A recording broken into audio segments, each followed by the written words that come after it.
Hey guys, welcome back to the channel. Adam here with Indie Farm Life. I'm gonna work on the beach today. I'm gonna get right to it. I honestly don't know if the tractor is the right machine though. Perhaps the lawnmower? This looks terrible. Look at this nastiness. These little saplings or what there are everywhere. Good news is that these are only in the top layer of sand and definitely have not penetrated the tarp I have down there. Got the John Deere 4052R landscape rake. Does a fantastic job cleaning this up. And I advise any of you out there with a pond, if you're going to build a beach, make sure you build one big enough that you can get your tractor on, because it makes life a whole lot better than having to run those high horsepower machines right there.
The things you got to do to get the shot, you know? All in the name of YouTube. It's for you guys.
Not bad. Gotta clean up the edges. I'll tell you, was an absolute ton of sand down there at the water's edge that had to be pulled up the hill. Just fine. Big rain will get her done. Breezy up here. We could use some water, but the pond's looking pretty good. A little edge here could use some work. Long term, I might pour some concrete. This is just to kind of give it a barrier for the moment. Huh. Wavy doesn't even begin to describe it. You know, it's funny, all over the country, when people say they're getting ready for beach season, usually means cleaning up their diet, hitting the gym. But around here, it means it's time to get Big Green out and let her eat. That's how I get ready for beach season. I'll tell you, that wet sand, there's some weight to it. That's the ticket.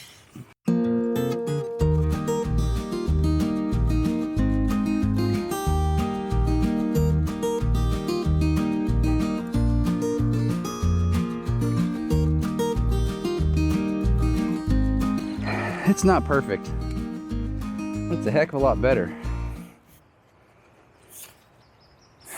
That's the first rake of the season anyway, so I'll tell you what, this pond takes a lot of work. Sand's about 12 or 14 inches deep up here. The boys come out here, man, they love digging in this stuff. It's fun to sit and watch them. I think there's 300,000 pounds right now out here. There's a half a pile there that needs to be spread. We'll wait, but yeah, a lot of sand. All right, guys, that's gonna do it for me. Hit that subscribe button, come back and see me, and I may or may not go jump in. All kinds of minnows here. There's a decent bass. Oh look, goose poop everywhere. Let's check the water. 64 degrees. Yeah, that's not happening.